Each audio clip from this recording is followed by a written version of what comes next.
Hallelujah. ನಮ್ಮ ಕರ್ತನಾದ ಯೇಸು ಕ್ರಿಸ್ತನ ನಾಮದಲ್ಲಿ ನಿಮಗೆ ಶುಭಗಳು. Good morning. ಮತ್ತೊಂದು ಸಾರಿ ನಮ್ಮ ಯೇಸುವಿನ ಮಾತುಗಳನ್ನು ಧ್ಯಾನಿಸುವುದಕ್ಕಾಗಿ ನೀವು ಸಿದ್ಧರಾಗಿದ್ದೀರಾ? ದೇವರು ಕೊಟ್ಟ ಸಂದೇಶ ಸಾರುವುದಕ್ಕೆ ನಾನು ಸಿದ್ಧನಾಗಿದ್ದೇನೆ. ಪ್ರಾರ್ಥನೆಯೊಂದಿಗೆ ಧ್ಯಾನಿಸೋಣ, ಬನ್ನಿರಿ. ಪರಿಶುದ್ಧ ದೇವರೇ, ನಿಮಗೆ ವಂದನೆಗಳು. ಮತ್ತೊಂದು ಸಾರಿ ಈ ದಿನಕ್ಕೋಸ್ಕರ ನಮಗಾಗಿ ನೀವು ಸಿದ್ಧ ಮಾಡಿಟ್ಟಿರುವ ಆಹಾರ, ಜೀವಾ ಆಹಾರ, ಆಧ್ಯಾತ್ಮಿಕ ಆಹಾರ ಪಡೆದುಕೊಳ್ಳುವುದಕ್ಕಾಗಿ ಆಸಕ್ತಿಯಿಂದ ನಿಮ್ಮ ಸನ್ನಿಧಿಯಲ್ಲಿ ಕಾದು ಎದುರು ನೋಡ್ತಿದ್ದೇವೆ. ನಿನ್ನ ದಾಸನು ಕೇಳುತ್ತಿದ್ದೇನೆ, ಹೇಳು ಕರ್ತನೇ ಎನ್ನುವಂತೆ ನಿಮ್ಮ ವಾಕ್ಯಕ್ಕಾಗಿ ಕಾದುಕೊಂಡಿರುವ ಎಲ್ಲರ ಸಂಗಡ ಮಾತಾಡಿರಿ ಎಂದು ಕ್ರಿಸ್ತನ ನಾಮದಲ್ಲಿ ಬೇಡುತ್ತೇನೆ ತಂದೆಯೇ, ಆಮೇನ್. ದೇವರಿಗೆ ಸ್ತೋತ್ರ. ಚೆನ್ನಾಗಿದ್ದೀರಾ ಪ್ರಿಯರೇ? ಆರೋಗ್ಯಕರವಾಗಿದ್ದೀರಾ? ಆನಂದಕರವಾಗಿದ್ದೀರಾ? ವಾತಾವರಣವೆಲ್ಲ ಏರುಪೇರಾಗ್ತಿದೆ. ಕಳೆದ 1-2 ವಾರಗಳ ಹಿಂದೆ ಎಷ್ಟು ಭಯಂಕರ ಮಳೆ ಬಿತ್ತೆಂದು ವಾತಾವರಣ ಇಲಾಖೆ ಸೂಚಿಸಲಾಗಿದೆ. ನಿಜವಾಗಲೂ ಇದು ಗ್ಲೋಬಲ್ ವಾರ್ಮಿಂಗ್ ಸಮಯವಾಗಿದೆ. ಬೇಸಿಗೆಯಲ್ಲಿ ವಿಪರೀತವಾದ ಬಿಸಿಲಿತ್ತು. ಆ ಬಿಸಿಲಿನ ವಿಪರೀತಕ್ಕೆ ಎಷ್ಟು ಜನ ಹಾಸಿಗೆ ಹಿಡಿದು ಅನಾರೋಗ್ಯದ ಪಾಲಾಗಿರುತ್ತಾರೋ. ಅದೇ ನಂತರ ಅಕಾಲಿಕ ಮಳೆ ಸುರಿಯಿತು. ಆ ಮಳೆಯ ನಿಮಿತ್ತ ದೇಶದ ಕೆಲವೊಂದು ರಾಜ್ಯಗಳಲ್ಲಿ ಎಷ್ಟೋ ಜನರಿಗೆ ಹಾನಿ ಉಂಟಾಯಿತು.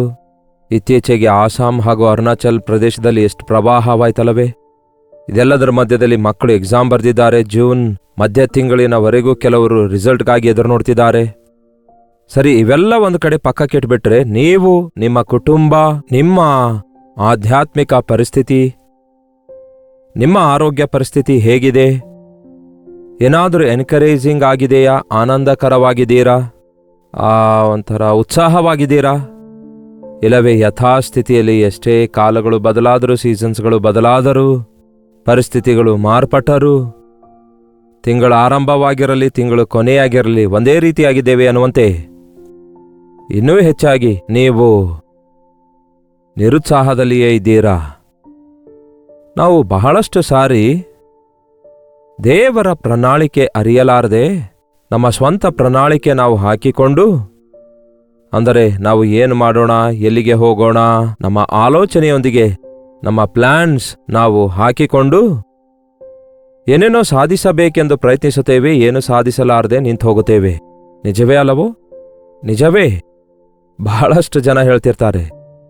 ಹೀಗೆ ಎಷ್ಟೋ ವಿಷಯದಲ್ಲಿ ಆಗುತ್ತೆ. ಸ್ಟೂಡೆಂಟ್ಸ್ ಆಗಿರೋದಾದ್ರೆ ಸ್ಟಡೀಸ್ ವಿಷಯದಲ್ಲಿ, ವ್ಯಾಪಾರಸ್ಥರಾಗಿರೋದಾದ್ರೆ ಬಿಸ್ನೆಸ್ ವಿಷಯದಲ್ಲಿ, ಉದ್ಯೋಗಸ್ಥರಾಗಿರೋದಾದ್ರೆ ಉದ್ಯೋಗದ ಪರಿಸ್ಥಿತಿಯಲ್ಲಿ, ಹಾಗೆ ಪ್ರಪಂಚದ ಪರಿಸ್ಥಿತಿ ನೋಡೋದಾದ್ರೆ ಎಲ್ಲವೂ ಗೊಂದಲಮಯವಾಗಿದೆ. ಇಂತಹ ಸಮಯದಲ್ಲಿ ದೇವರು ನಿಮ್ಮನ್ನು ಪ್ರತ್ಯೇಕವಾಗಿ ಉಪಯೋಗಿಸಿಕೊಳ್ಳಬೇಕೆಂದು ಆಶಿಸುತ್ತಿದ್ದಾರೆ. ಯಾವನು ನನ್ನ ಮಾತು ಕೇಳಿ ನಡುಗುತ್ತಿದ್ದಾನೋ ಅವನನ್ನು ನಾನು ದೃಷ್ಟಿಸುತ್ತಿದ್ದೇನೆಂದು ಹೇಳಿದ ಕರ್ತನು, ದೇವರ ಮಾತಿಗೋಸ್ಕರ, ದೇವರ ಚಿತ್ತಕ್ಕೋಸ್ಕರ, ಆತನ ಆಜ್ಞೆಗೋಸ್ಕರ, ಆತನ ಪ್ರಣಾಳಿಕೆಗಾಗಿ ಕಾದುಕೊಂಡಿರುವವರನ್ನು ಆತನು ಬಹಳವಾಗಿ ಉಪಯೋಗಿಸಿಕೊಳ್ಳಲು ಆಶಿಸುತ್ತಾರೆ. ಕೆಲವೊಂದು ಸಾರಿ ನಮಗೆ ಅಂತಹ ಆಶೆಗಳಿರ್ತವೆ. ಆದರೆ ನಮ್ಮ ಸುತ್ತಲೂ ಅನುಕೂಲವಾದ ಪರಿಸ್ಥಿತಿಗಳಿಲ್ಲದ್ದರಿಂದ ನಾನೇನ್ ಮಾಡ್ಲಿಕ್ಕಾಗತ್ತೆ ಎನ್ನುವಂತೆ ನಾವು ಬಿಟ್ಬಿಡ್ತೇವೆ. ಹೀಗೆ ಎಷ್ಟು ವಿಷಯದಲ್ಲಿ ಆಗಿಲ್ಲ ಹೇಳ್ರಿ? ನಾನೇನ್ ಮಾಡ್ಲಿಕ್ಕಾಗತ್ತೆ ಎಂದು ಬಿಟ್ಬಿಟ್ಟಿರ್ತೀರಿ. ನಿಮ್ಮ ಮಕ್ಕಳ ವಿದ್ಯಾಭ್ಯಾಸದ ವಿಷಯದಲ್ಲಾಗಿರಲಿ, ಅವರ ರಕ್ಷಣೆಯ ವಿಷಯದಲ್ಲಾಗಿರಲಿ, ಪ್ರಾರಂಭಿಸಿದ ಕೆಲಸಗಳಲ್ಲಿ ಆಟಂಕ ಉಂಟಾದಾಗ ಕೈ ಎತ್ತಿಬಿಟ್ಟಿದ್ದೀರಾ? ಇಸ್ರಾಯೇಲ್ ಜನಾಂಗದವರು ಅನೇಕ ಸಾರಿ ದೇವರನ್ನು ಮರೆತಾಗ ಅವರು ಶತ್ರುಗಳ ಕೈಗೆ ಸಿಕ್ಕಾಕೊಳ್ತಾರೆ. ದೇವರೇ ಒಪ್ಪಿಸಿಕೊಟ್ರೆಂದು ಇದೆ ಬೈಬಲಲ್ಲಿ. ಕರ್ತನಿಗೆ ಪ್ರೀತಿಸುವುದನ್ನು ಬಿಟ್ಟರೆ ಶಿಕ್ಷಿಸುವುದು ಗೊತ್ತಿಲ್ಲ. ಆತನು ನಮ್ಮನ್ನು ಹೊಡೆಯಲಾರನು, ನಮಗೆ ನಾಶ ಮಾಡಲಾರನು. ಆದರೆ ಇದನ್ನೇ ಅನೇಕರು ಸಡಿಲಾಗಿ ತೆಗೆದುಕೊಂಡು ದೇವರ ಪ್ರೀತಿಯನ್ನು ಅಲಕ್ಷ್ಯ ಮಾಡಿ ಈ ದಿನ ಅನೇಕರು ದೇವರನ್ನು ಬಹಳ ಬೇಸರಗೊಳಿಸ್ತಿದ್ದಾರೆ. ತಮ್ಮ ಸ್ವಂತ ಮಾರ್ಗದಲ್ಲಿ ಹೋಗಿ ನಷ್ಟ ಹೋಗ್ತಿದ್ದಾರೆ. ಅಂತಹ ಪರಿಸ್ಥಿತಿಯಲ್ಲಿ ಏನ್ ಮಾಡಬೇಕು? ಬೈಬಲ್ನಲ್ಲಿ ಒಮ್ಮೆ ಫರೋನಿಗೆ ಇಸ್ರಾಯೇಲರನ್ನು ದೇವರು ಒಪ್ಪಿಸಿಕೊಡ್ತಾರೆ. ಅವರು ಐಗುಪ್ತದಲ್ಲಿ ದಾಸರಾಗ್ತಾರೆ. ಬಿಡಿಸಿ ದೇವರು ಹೊರಗೆ ತರ್ತಾರೆ. ಕೆಲವು ದಿನ ಚೆನ್ನಾಗಿರುತ್ತಾರೆ. ಆನಂತರ ಮತ್ತೆ ಮತ್ತೆ ಮತ್ತೆ ಮತ್ತೆ ಅನೇಕ ಸಾರಿ ಫಿಲಿಸ್ಟಿಯರ ಕೈವಶವಾಗ್ತಾರೆ. ಇಲ್ಲವೇ ಆ ಫಿಲಿಸ್ಟಿಯರ ಸಂಗಡ ಈ ಇಸ್ರಾಯೇಲರು ಕಾಂಪ್ರಮೈಸ್ ಆಗುತ್ತಾರೆ.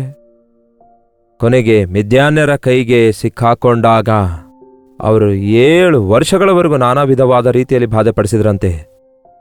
ಬಹಳಷ್ಟು ಹೀನ ದಸೆಗೆ ಸೇರಿದಾಗ ಅವಾಗ ನರಳಾಡುತ್ತಾ ದೇವರೇ ಸಹಾಯ ಮಾಡೆಂದು ಕೂಗ್ತಾರಂತೆ. ನೋಡಿ ಪ್ರಿಯರೇ, ನಿಮ್ಮ ಕ್ಷೇಮ ದಿನಗಳಲ್ಲಿಯೇ ನೀವು ದೇವರನ್ನು ಜ್ಞಾಪಕ ಮಾಡಿಕೊಳ್ಬೇಕು. ನಿಮ್ಮ ಯೌವನ ಪ್ರಾಯದಲ್ಲಿಯೇ ನಿಮ್ಮ ಸೃಷ್ಟಿಕರ್ತನನ್ನು ಜ್ಞಾಪಕ ಮಾಡಿಕೊಳ್ಬೇಕು. ನಿಮಗೆ ಮೇಲುಂಟಾಗುವುದಕ್ಕಾಗಿ ದೇವರು ಹೇಳಿರುವ ಮಾತುಗಳನ್ನು ಕೇಳಿ, ಲೋಕದಲ್ಲಿ ಬೀಳುವುದಕ್ಕಿಂತ ಮುಂಚೆ, ಪಾಪದಲ್ಲಿ ಬೀಳುವುದಕ್ಕಿಂತ ಮುಂಚೆ, ಪತನವಾಗಿ ಹೋಗುವುದಕ್ಕಿಂತ ಮುಂಚೆ ಕರ್ತನಿಗೆ ಮೊರೆಯಿಡಿರಿ, ಕರ್ತನ ಚಿತ್ತವನ್ನು ಅರಿತುಕೊಳ್ಳಿರಿ ಎಂದು ಬೈಬಲ್ ಮೇಲಿಂದ ಮೇಲೆ ಹೇಳುತ್ತದೆ.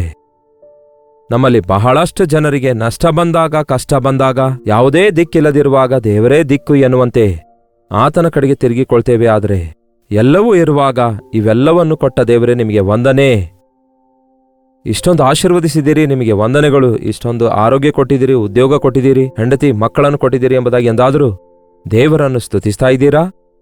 ದೇವರು ಕೊಟ್ಟಿರುವುದರಲ್ಲಿ ಇನ್ನೂ ಯಾವುದೋ ಒಂದು ಕೊರತೆ ಇದೆ, ಸಮೃದ್ಧಿ ಇಲ್ಲ ಎನ್ನುವಂತೆ ಬಹಳಷ್ಟು ಜನ ಎಷ್ಟೇ ಪಡ್ಕೊಂಡ್ರೂ ಕೂಡ ನನಗಿನ್ನೂ ಏನೂ ಸಿಕ್ಕಿಲ್ಲ ಎನ್ನುವಂತೆ ಕೃತಜ್ಞತಾ ಸ್ತುತಿ ಇಲ್ಲದ ಸ್ಥಿತಿಯಲ್ಲಿರ್ತಿದ್ದಾರೆ.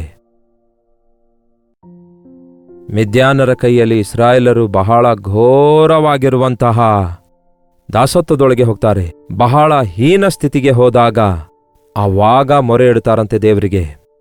ಯಾವಾಗ ಮೊರೆ ಇಡಬೇಕು? ನೀವು ನ್ಯಾಯಸ್ಥಾಪಕರ ಪುಸ್ತಕ 6ನೇ ಅಧ್ಯಾಯದಲ್ಲಿ ಓದುವಾಗ ಇವೆಲ್ಲ ನಿಮಗೆ ಗೊತ್ತಾಗ್ತದೆ. ದಿನವಿಡೀ ಅಧ್ಯಾಯ ಓದಿ ಧ್ಯಾನ ಮಾಡಿರಿ. ಆದರೆ ಸದ್ಯಕ್ಕೆ ಇದರಲ್ಲಿ ಒಂದು ಅಂಶವನ್ನು ನಿಮಗೆ ಎತ್ತಿ ತೋರಿಸುತ್ತೇನೆ. ಅದರಲ್ಲಿರುವ ಸಾರಾಂಶ ನೀವು ಎತ್ತಿಡಿದು ಇನ್ನೂ ಧ್ಯಾನಿಸುವುದಾದರೆ ನಿಮಗೆ ವೈಯಕ್ತಿಕವಾಗಿ ಅವಶ್ಯಕವಾಗಿರುವ, ನಿಮಗೆ ಯೂನಿಕ್ ಆಗಿ, ನಿಮಗೆ ಪ್ರತ್ಯೇಕವಾಗಿ ಅವಶ್ಯಕವಾಗಿರುವುದನ್ನೇ ದೇವರು ನಿಮಗೆ ಅನುಗ್ರಹಿಸುತ್ತಾರೆ. ನಾನು ಹೇಳಲಿಚ್ಛಿಸುವುದೇನೆಂದರೆ, ಇಲ್ಲಿ ಅಂತಹ ಪರಿಸ್ಥಿತಿಯಲ್ಲಿ ದೇವರು ಒಬ್ಬನಿಗೋಸ್ಕರ ಕಾದು ಎದುರು ನೋಡ್ತಾ ಇದ್ರು. ಗಿದ್ಯೋನನನ್ನು ದೇವರು ನೋಡ್ತಾರೆ. ಅವನು ಏಲಾ ವೃಕ್ಷದ ಕೆಳಗೆ, ಅವನು ಕೂಡ ಹೇಡಿಯಂತೆ ಗೋಧಿಗಳನ್ನು ಬಡಿಯುತ್ತಿರುವಾಗ ದೇವದೂತನು ಅವನಿಗೆ ಕಾಣಿಸಿಕೊಂಡು, ಪರಾಕ್ರಮಶಾಲಿಯೇ, ಬಲಿಷ್ಠನೇ, ಯೆಹೋವನು ನಿನ್ನ ಸಂಗಡ ಇದ್ದಾನೆ, ಏನಂತೆ? ನಿನ್ನ ಸಂಗಡ ಇದ್ದಾನೆ ಎಂದು ಹೇಳಿದನು. 12ನೇ ವಚನ. ಪರಾಕ್ರಮಶಾಲಿಯೇ, ಯೆಹೋವನು ನಿನ್ನ ಸಂಗಡ ಇದ್ದಾನೆ ಅಂದನು. ನಾವು ನಮ್ಮಲ್ಲಿರುವ ಹೇಡಿತನವನ್ನೇ ನೋಡಿಕೊಳ್ತಿದ್ದೇವೆ ಹೊರತು ನಮ್ಮೊಳಗಿರುವಂತಹ ಪರಾಕ್ರಮವನ್ನು, ಬಲವನ್ನು, ನಮ್ಮೊಳಗಿರುವ ಸ್ಪೆಷಾಲಿಟಿಯನ್ನು, ಪ್ರತ್ಯೇಕತೆಯನ್ನು, ನಮ್ಮೊಳಗೆ ದೇವರು ಕೊಟ್ಟಿರುವ ತಲಾಂತುಗಳನ್ನು, ವರಗಳನ್ನು, ಅವಕಾಶಗಳನ್ನು ನಾವು ನೋಡ್ತಾ ಇಲ್ಲ. ಯಾವಾಗ ನೋಡಿದ್ರೂ ಕೂಡ ನಮ್ಮೊಳಗಿರುವ ತಲಾಂತುಗಳೆಲ್ಲ ಅಲಕ್ಷ್ಯ ಮಾಡಿ ನಮ್ಮನ್ನು ಕೀಳಾಗಿ ಭಾವಿಸಿಕೊಂಡು ಒಂದು ವಿಧವಾದ ಖಿನ್ನತೆಗೆ ಒಳಗಾಗುವವರು ಈ ದಿನ ಅನೇಕರಿದ್ದಾರೆ. ನಾವು 0 ಆಗಿದ್ದೇವೆ. ಆದರೆ ನಾವು ದೇವರಿಗೆ ಮಕ್ಕಳಾದ ನಂತರ ನಮಗೆ ಬೆಲೆ ಬಂತು. ಕಾರಣ, ನಮಗಿರುವಂತಹ ಬಲ ನಮ್ಮದಲ್ಲ, ಅದು ಕರ್ತನ ಬಲವಾಗಿದೆ, ಯೆಹೋವನ ಬಲವಾಗಿದೆ. ನನ್ನನ್ನು ಬಲಪಡಿಸುವಾತನಲ್ಲಿದ್ದುಕೊಂಡು ನಾನು ಸಮಸ್ತವನ್ನು ಮಾಡಬಲ್ಲೆನು. ಯೇಸುವಿನ ಮಕ್ಕಳು ಎಂದಿಗೂ ಬಲಹೀನರಲ್ಲ. ನೀವು ಯೇಸುವನ್ನು ನಂಬಿದ್ದೀರಾ? ಯೇಸುವಿನಲ್ಲಿ ನಂಬಿಕೆ ಇಟ್ಟಿದ್ದೀರಾ? ದೀಕ್ಷಾಸ್ನಾನ ತೆಗೆದುಕೊಂಡು ಯೇಸುವಿಗೆ ಸಾಕ್ಷಿಗಳಾಗಿ ಜೀವಿಸ್ತಾ ಇದ್ದೀರಾ? ಹಾಗಾದರೆ ನಿಮ್ಮನ್ನು ನೀವು ಕೀಳಾಗಿ ಭಾವಿಸಿಕೊಳ್ಬಾರದು. ನಿಮಗಿರುವ ಬಲಹೀನತೆಗಳನ್ನು ಲೆಕ್ಕಿಸಬಾರದು. ನಿಮ್ಮ ಪಕ್ಷದಲ್ಲಿರುವಂತಹ ದೇವರು ಎಷ್ಟು ದೊಡ್ಡ ದೇವರಾಗಿದ್ದಾರೆಂದು, ನಿಮ್ಮ ಸಂಗಡ ಇರುವ ದೇವರು ಎಷ್ಟು ಪರಿಪೂರ್ಣನೆಂದು, ಸಂಪೂರ್ಣನೆಂದು, ಸರ್ವಶಕ್ತನೂ ಸಮಸ್ತಕ್ಕೂ ಆಧಾರನು ಎಂಬುದನ್ನು ಯಾವಾಗಲೂ ನೆನಪಿಟ್ಕೊಳ್ಬೇಕು. ಪರಾಕ್ರಮಶಾಲಿಯೇ ಎಂಬುದಾಗಿ ದೂತನು ಗಿದ್ಯೋನನಿಗೆ ಸಂಬೋಧಿಸುತ್ತಿರುವಾಗ, ನಾನು ಎಲ್ಲಿಂದ ಪರಾಕ್ರಮಿಯಾಗಿರೋದು? ದೇವರು ಎಲ್ಲಿದ್ದಾರೆ ನಮ್ಮ ಸಂಗಡ? ನಾವು ಕಷ್ಟದಲ್ಲಿದ್ದೇವೆ. ಈ ಕಷ್ಟ ಎಲ್ಲ ಯಾಕೆ ಬರುತ್ತೆ ದೇವರು ನಮ್ಮ ಸಂಗಡ ಇರೋದಾದ್ರೆ ಎಂಬುದಾಗಿ ಇದೇ ರೀತಿ ಈ ದಿನ ಅನೇಕರು ಅಪನಂಬಿಕೆಯಲ್ಲಿರುತ್ತಿದ್ದಾರೆ.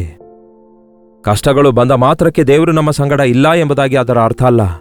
ಇನ್ನೊಂದು ರೀತಿಯಲ್ಲಿ ಹೇಳಬೇಕಾದರೆ, ನಾವು ಅನೇಕ ಶ್ರಮೆ ಸಂಕಟಗಳನ್ನು ಎದುರಿಸಿ ಪರಲೋಕ ರಾಜ್ಯ ಸೇರಬೇಕಾಗ್ತದೆ. ನಮಗೆದುರಾಗುವ ಕಷ್ಟಗಳು ನಮ್ಮನ್ನು ದೇವರ ನಿಕಟತೆಗೆ ಇನ್ನೂ ಹೆಚ್ಚಾಗಿ ಸೇರಿಸುವುದಕ್ಕಾಗಿಯೇ ಎಂಬ ವಿಷಯ ನಾನು ಹೇಳ್ತಲೇ ಇದ್ದೇನಲ್ಲವೇ? ಅವುಗಳಲ್ಲಿಯೇ ಮುಳುಗಿ ಹೋಗದೆ ಕ್ರಿಸ್ತನ ಕಡೆಗೆ ನೋಡುವುದನ್ನು ಕಲಿತುಕೊಳ್ಳುವುದಾದರೆ ಶಕ್ತಿ ಸಂಪಾದಿಸಿಕೊಳ್ತೇವೆ. ಬಹಳಷ್ಟು ಸಾರಿ ನಮ್ಮ ಅಯೋಗ್ಯತೆಯನ್ನೆಲ್ಲ ಒಂಥರ ವರ್ಣಿಸುತ್ತಾ ಇರ್ತೇವೆ. ನನಗೆ ಅದು ಇಲ್ಲ, ಇದು ಇಲ್ಲ, ನನಗೆ ತಿಳುವಳಿಕೆ ಇಲ್ಲ, ಜ್ಞಾನ ಇಲ್ಲ, ದುಡ್ಡಿಲ್ಲ, ನನಗೆ ಶಕ್ತಿ ಇಲ್ಲ, ನನಗೆ ಬಲವಿಲ್ಲ, ನನಗೆ ಧೈರ್ಯ ಇಲ್ಲ, ಇಲ್ಲ ಇಲ್ಲ ಇಲ್ಲ ಅನ್ನುತ್ತಾರೆ. ಇಲ್ಲ. ನಿಜವಾಗ್ಲೂ ಒಂದು ವೇಳೆ ನೀವು ಅದನ್ನು ಗ್ರಹಿಸಿಕೊಳ್ಳೋದಾದ್ರೆ, ಕರ್ತನೇ ನಿಮ್ಮ ಸಂಗಡ ಇದ್ದಾನೆನ್ನುವಾಗ ಇಲ್ಲ ಎಂಬ ಆ ಮಾತಿಗೆ ಅಲ್ಲಿ ಅವಕಾಶವೇ ಇಲ್ಲ.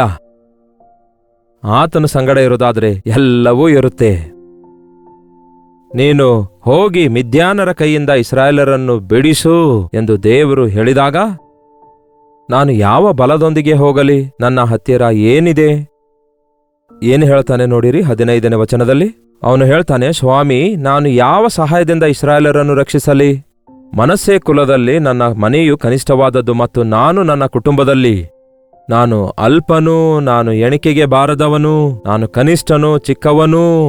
ನನ್ನ ಹತ್ತಿರ ಆಯುಧಗಳಿಲ್ಲ, ನನ್ನ ಹತ್ತಿರ ಶಕ್ತಿ ಇಲ್ಲ, ಸೈನ್ಯವಿಲ್ಲ. ಯಾವ ಸಹಾಯದೊಂದಿಗೆ 7 ವರ್ಷಗಳವರೆಗೂ ನಮಗೆ ಬಹಳ ಹೀನವಾದ ಸ್ಥಿತಿಗೆ ಬೀಳಿಸಿರುವ ಆ ಬಲಿಷ್ಠವಾದ ಮಿದ್ಯಾನರ ವಿರುದ್ಧ ಹೇಗೆ ನಾನು ಜಯಿಸಲಿಕ್ಕಾಗುತ್ತದೆ ಅಂದಾಗ, ಅವನು ತನ್ನ ಕೊರತೆಗಳೆಲ್ಲ ಹೇಳುತ್ತಿರುವಾಗ ದೇವರು ಹೇಳಿರುವ ಮಾತು ಏನಾಗಿದೆ ನೋಡಿ 16ನೇ ವಚನದಲ್ಲಿ. ಅದಕ್ಕೆ ಯೆಹೋವನು ಅವನಿಗೆ ಆದಾಗ್ಯೂ ಎಂಬ ಈ ಮಾತು ನೀವು ಬರೆದಿಟ್ಕೊಳ್ಳಿ ಪ್ರಿಯರೇ.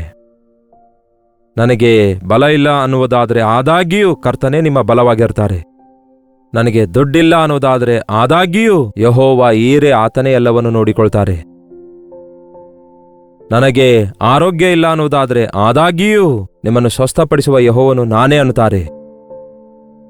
ನನಗೆ ಭಯ ಅನ್ನೋದಾದರೆ ಆದಾಗ್ಯೂ ಶಕ್ತಿಯು, ಬಲವು, ಇಂದ್ರಿಯ ನಿಯಂತ್ರಣ ಕೊಡಬಲ್ಲ ಆತ್ಮನನ್ನು ದೇವರು ಕೊಡ್ತಾರೆ. ನಮ್ಮಲ್ಲಿರುವುದೆಲ್ಲ ಬಲಹೀನತೆಯೇ ಆಗಿದೆ, ಆದರೆ ಕರ್ತನು ನಮ್ಮ ಸಂಗಡ ಇರುವಾಗ ನಾವು ಬಲಿಷ್ಠರಾಗ್ತೇವೆ. ದೇವರು ನಿಮಗೆ ಒಂದು ಕೆಲಸ ಕೊಡುವಾಗ ಅದಕ್ಕೆ ತಕ್ಕ ಶಕ್ತಿಯನ್ನು ಕೂಡ ಆತನೇ ಕೊಡ್ತಾರೆ. ಆತನು ಶೋಧನೆಯೊಂದಿಗೆ ತಪ್ಪಿಸಿಕೊಳ್ಳುವ ಮಾರ್ಗ ಕೂಡ ತೋರಿಸ್ತಾನೆ. ಆತನು ಒಂದು ಆಜ್ಞೆ ಕೊಡುವಾಗ ಆ ಆಜ್ಞೆಯನ್ನು ನೆರವೇರಿಸುವುದಕ್ಕಾಗಿ ಅಧಿಕಾರವನ್ನು ಕೊಡುತ್ತಾನೆ. ನೀವು ಸರ್ವ ಲೋಕಕ್ಕೆ ಹೋಗಿ ಸರ್ವ ಸೃಷ್ಟಿಗೆಲ್ಲ ಸುವಾರ್ತೆಯನ್ನು ಪ್ರಕಟಿಸಿರಿ ಎಂದು ಯೇಸು ಶಿಷ್ಯರಿಗೆ ಹೇಳ್ತಾರೆ. ನಮ್ಮ ಹತ್ರ ಸಂಸ್ಥೆ ಇಲ್ವಲ್ಲ, ದುಡ್ಡಿಲ್ವಲ್ಲ, ವ್ಯಾನ್ ಇಲ್ವಲ್ಲ, ಅದು ಇಲ್ಲ ಇದು ಇಲ್ಲ ಎಂದು ಹೇಳುವುದಕ್ಕಿಂತ ಮುಂಚೆಯೇ ನಾನೇ ನಿಮ್ಮ ಸಂಗಡ ಸದಾ ಕಾಲವು ಇರುತ್ತೇನೆ ಎಂದು ಯೇಸು ಹೇಳ್ತಾರೆ. ನೀವು ಹೋಗಿರಿ, ನಾನೇ ನಿಮ್ಮ ಸಂಗಡ ಇರ್ತೇನೆ, ನಾನು ನಿಮ್ಮೊಂದಿಗೆಯೇ ಇರ್ತೇನೆ. ದೇವರ ಮಾತಿಗೆ ವಿಧೇಯರಾಗುವಾಗ ದೇವರು ನಮ್ಮ ಸಂಗಡ ಇರುತ್ತಾರೆ. ದೇವರೇ ನಮ್ಮ ಸಂಗಡ ಇರುವಾಗ ನಾವು ಎಷ್ಟೋ ದೊಡ್ಡ ದೊಡ್ಡ ಸಾಹಸ ಕಾರ್ಯಗಳನ್ನು ಸಾಧಿಸ್ತೇವೆ, ಶೂರ ಕಾರ್ಯಗಳನ್ನು ಮಾಡುತ್ತೇವೆ, ಸೈತಾನನನ್ನು ಎದುರಿಸುವವರಾಗಿರ್ತೇವೆ. ಆಧ್ಯಾತ್ಮಿಕ ಶಕ್ತಿಯನ್ನು ಹೊಂದಿಕೊಂಡು ಪರಿಶುದ್ಧಾತ್ಮನ ಶಕ್ತಿಯೊಂದಿಗೆ ಊಹೆಗೆ ಮಿಗಿಲಾಗಿರುವಂತಹ ಅದ್ಭುತ ಮಹತ್ಕಾರ್ಯಗಳನ್ನು ಪಡೆದುಕೊಳ್ತೇವೆ. ಯಾವ ವಿಷಯಗಳಲ್ಲಿ ನೀವು ನಿಂತು ಹೋಗಿದ್ದೀರೆಂದು ನನಗೆ ಗೊತ್ತಿಲ್ಲ. ಎಕ್ಸಾಮ್ಸ್ ವಿಷಯದಲ್ಲಿ ಫೇಲ್ ಆಗಿ ನಿಂತು ಹೋಗಿದ್ದೀರಾ? ಇಂಟರ್ವ್ಯೂನಲ್ಲಿ ಸೆಲೆಕ್ಟ್ ಆಗಿದ್ದಕ್ಕೆ ಇನ್ನು ಉದ್ಯೋಗ ಬರಲ್ಲ ಅಂದುಕೊಳ್ತಾ ಇದ್ದೀರಾ? ಒಂದು ವ್ಯಾಪಾರದಲ್ಲಿ ಲಾಸ್ ಬಂದಿದ್ದಕ್ಕೆ ಇನ್ಮೇಲೆ ನಾನು ವ್ಯಾಪಾರವೇ ಮಾಡಲಾರೆನೋ ಅಂದುಕೊಳ್ತಿದ್ದೀರಾ? ಯಾವುದೋ ಅಡೆತಡೆ ಬಂದಿದ್ದಕ್ಕಾಗಿ ಇದು ದೇವರ ಚಿತ್ತ ಅಲ್ಲವೇನೋ ಅಂದುಕೊಂಡು ಅಲ್ಲೇ ನಿಂತವರಾಗಿ ಅಯೋಮಯದ ಪರಿಸ್ಥಿತಿಯಲ್ಲಿ ಕೂತ್ಕೊಂಡಿದ್ದೀರಾ? ಇನ್ಮುಂದೆ ಹೇಗೆ, ಮುಂದೆ ಏನ್ ಮಾಡ್ಲಿಕ್ಕಾಗುತ್ತೆ ಎಂಬ ಸಂದಿಗ್ಧತೆಯಲ್ಲಿದ್ದೀರಾ? ನಿಮ್ಮ ಬಲಹೀನತೆ ಕೊರತೆಗಳನ್ನೆಲ್ಲ ಲೆಕ್ಕಿಸುತ್ತಾ ನಾನು ಯಾವ ಉಪಯೋಗಕ್ಕೆ ಬರಲ್ಲ ಎಂದು ಕೀಳಾಗಿ ಆಲೋಚಿಸಿದ್ದೀರಾ? ಕರ್ತನು ನಿಮ್ಮನ್ನೇ ಕರೆಯುತ್ತಿದ್ದಾರೆ, ಬನ್ನಿರಿ, ನಾನು ನಿಮ್ಮನ್ನು ಉಪಯೋಗಿಸಿಕೊಳ್ತೇನೆ. ನಿಮ್ಮ ಶತ್ರುಗಳನ್ನು ಜಯಿಸಲು ನಿಮಗೆ ಅಧಿಕಾರ ಕೊಡ್ತೇನೆ, ಅವರ ಮೇಲೆ ಜಯಿಸಲು ನಿಮಗೆ ಅಧಿಕಾರ ಕೊಡ್ತೇನೆ ಅನ್ನುತ್ತಾರೆ. ನಿಮ್ಮ ಕಾರ್ಯಗಳೆಲ್ಲ ಸಫಲವಾಗುವಂತೆ ನಾನು ನಿಮ್ಮನ್ನು ಆಶೀರ್ವದಿಸ್ತೇನೆ ಅನ್ನುತ್ತಾರೆ. ನೀವು ಕಾಲಿಡುವ ಜಾಗವೆಲ್ಲ ನಿಮಗೆ ಆಶೀರ್ವಾದಕರವಾಗುವಂತೆ ನಿಮ್ಮನ್ನು ನಾನು ಅಭಿಷೇಕಿಸುತ್ತೇನೆ ಅನ್ನುತ್ತಾರೆ. ಈ ರೀತಿ ದೇವರು ನಮಗೆ ಪ್ರೀತಿಯಿಂದ ಆಹ್ವಾನಿಸುತ್ತಿದ್ದಾರೆ. ಬೇರೆ ಎಲ್ಲಿಗೂ ಹೋಗುವ ಅಗತ್ಯವಿಲ್ಲ, ಅಂದ್ರೆ ಯಾವುದೋ ಬೆಟ್ಟ ಗುಡ್ಡಕ್ಕೆ ಹೋಗುವ ಅಗತ್ಯವಿಲ್ಲ. ನೀವೆಲ್ಲಿದ್ದೀರೋ ಅಲ್ಲಿಯ ಮೊಳಕಾಲೂರಿ, ಇಗೋ ದೇವರೇ ನಿಮ್ಮ ಪಾದ ಸನ್ನಿಧಿಗೆ ಬಂದಿದ್ದೇನೆ, ನನ್ನ ಬಲಹೀನತೆಗಳಲ್ಲಿಯೇ ನನಗೆ ಬಲಿಷ್ಠನಾಗಿ ಮಾಡಿರಿ, ನಿಮ್ಮ ಸಾಕ್ಷಿಯಾಗಿ ಬದುಕುವುದಕ್ಕಾಗಿ ಜೀವಿತ ಜೀವಿಸಲು ನನಗೆ ಸಹಾಯ ಮಾಡಿರಿ ಎಂದು ಬೇಡಿಕೊಳ್ಳುವುದಾದರೆ ಇವಾಗಲೇ ದೇವರು ತನ್ನ ಆತ್ಮನಿಂದ ನಮ್ಮೆಲ್ಲರನ್ನು ಅಭಿಷೇಕಿಸಿ ಅದ್ಭುತ ಕಾರ್ಯ ಮಾಡುತ್ತಾರೆ. ಪ್ರಾರ್ಥನೆ. ಪರಿಶುದ್ಧ ದೇವರೇ, ಪ್ರೀತಿಯುಳ್ಳ ತಂದೆಯೇ, ಮತ್ತೊಂದು ಸಾರಿ ನಮ್ಮನ್ನು ನೋಡಿರಿ. ಯಾವ್ಯಾವ ಸ್ಥಳದಲ್ಲಿ ನಿಮ್ಮ ಮಕ್ಕಳು ಮೊಳಕಾಲೂರಿ, ನಾನು ಯಾವ ಕೆಲಸಕ್ಕೆ ಬರಲ್ಲ, ನನಗಿದು ಕೈಲಾಗಲ್ಲ, ನಾನಿದನ್ನು ಮಾಡಲಾರೆ ಎಂದು ಹೀಗೆ ಯಾರ್ಯಾರು ಎಷ್ಟು ನಿರಾಶೆಯಲ್ಲಿ ಕುಗ್ಗಿ ಹೋಗಿದ್ದಾರೋ, ಶತ್ರುವಿನ ಕೈಗೆ ಸಿಕ್ಕಿ ನರಳಾಡುತ್ತಾ ಇದ್ದಾರೋ, ಲೋಕ ಕಾರ್ಯಗಳಲ್ಲಿ ಮುಳುಗಿ ಬೇಸತ್ತು ಹೋಗಿದ್ದಾರೋ, ಈ ದಿನ ನೀವು ನುಡಿದ ಮಾತು ಅಂಥವರನ್ನು ಬಲಪಡಿಸಲಿ, ಅಂಥವರಿಗೆ ನಿರೀಕ್ಷೆಯನ್ನುಂಟು ಮಾಡಲಿ. ನಿಮ್ಮ ಮಾತಿಗೆ ವಿಧೇಯರಾಗುವುದಾದರೆ, ನಿಮ್ಮ ಆಜ್ಞೆ ಅನುಸರಿಸುವುದಾದರೆ ಅದ್ಭುತವಾದ ರೀತಿಯಲ್ಲಿ ನಾವು ಜೀವಿಸಬಲ್ಲೆವು ಎಂದು, ಜಯಿಸಬಲ್ಲೆವು ಎಂಬುದಾಗಿ ನಮ್ಮ ಸುತ್ತಲಿರುವವರಿಗೆ ಆಶೀರ್ವಾದಕರವಾಗಿರಬಲ್ಲೆವೆಂದು ನಂಬಲು ಸಹಾಯ ಮಾಡಿರಿ. ಯಾರ್ಯಾರು ಯಾವ ಯಾವ ಉರುಳಿನಲ್ಲಿ ಚಿಕ್ಕಿನಲ್ಲಿ ಸಿಕ್ಕಿಬಿದ್ದಿದ್ದಾರೋ ನಜರೇತಿನ ಯೇಸು ಕ್ರಿಸ್ತನ ನಾಮದಲ್ಲಿ ಅವರನ್ನು ಬಿಡುಗಡೆ ಮಾಡುತ್ತೇವೆ. ನಿಮ್ಮ ಆಶೀರ್ವಾದ ನಮ್ಮ ಮೇಲೆ ಸುರಿಯಮಾಡಿರೆಂದು ಕ್ರಿಸ್ತನ ನಾಮದಲ್ಲಿ ಬೇಡುತ್ತೇನೆ ತಂದೆಯೇ, ಆಮೇನ್. ನಮ್ಮ ತಂದೆಯಾದ ದೇವರ ಪ್ರೀತಿಯು, ಮಗನಾಗಿರುವ ಕ್ರಿಸ್ತನ ಕೃಪೆಯೂ, ಆದರಣೆಕರ್ತನಾದ ಪವಿತ್ರಾತ್ಮನ ಸಹವಾಸವು ಕೂಡಿ ಬಂದಿರುವ ನಮ್ಮೆಲ್ಲರ ಸಂಗಡ ಇಂದಿಗೂ ಸದಾಕಾಲಕ್ಕೂ ನೆಲೆಯಾಗಿರಲಿ. ಆಮೇನ್. ದೇವರಿಗೆ ಸ್ತೋತ್ರ. ನಿಮ್ಮ ಪ್ರಾರ್ಥನಾ ಮನವಿ 8939731313 ನಂಬರ್ಗೆ ಹಾಗೂ ಇತರ ದೇಶದಿಂದ ನೀವು ವೀಕ್ಷಿಸುವುದಾದರೆ ಕೊಡಲ್ಪಟ್ಟ ಇದೇ ನಂಬರ್ಗೆ ಒಂದು ಟೆಕ್ಸ್ಟ್ ಆಗಲಿ ವಾಯ್ಸ್ ಮೆಸೇಜ್ ಮುಖಾಂತರ ಒಂದು ವಾಟ್ಸಪ್ ಕಳಿಸಿಕೊಡಿರಿ. ನಾವು ಪ್ರಾರ್ಥಿಸ್ತಿದ್ದೇವೆ, ದೇವರು ತಪ್ಪದೇ ಉತ್ತರಿಸ್ತಾರೆ. ಡಾಕ್ಟರ್ ಜಯಪಾಲ್ ಕನ್ನಡ ಯೂಟ್ಯೂಬ್ ಚಾನೆಲ್ಗೆ ಸಬ್ಸ್ಕ್ರೈಬ್ ಮಾಡಿಕೊಳ್ಳಿರಿ, ಲೈಕ್ ಮಾಡಿರಿ. ನಿಮ್ಮ ಹೆಸರು, ಊರು ಕಾಮೆಂಟ್ ಸೆಕ್ಷನ್ನಲ್ಲಿ ಬಂದು ಟೈಪ್ ಮಾಡುವುದನ್ನು ಮರೆಯಬೇಡಿ.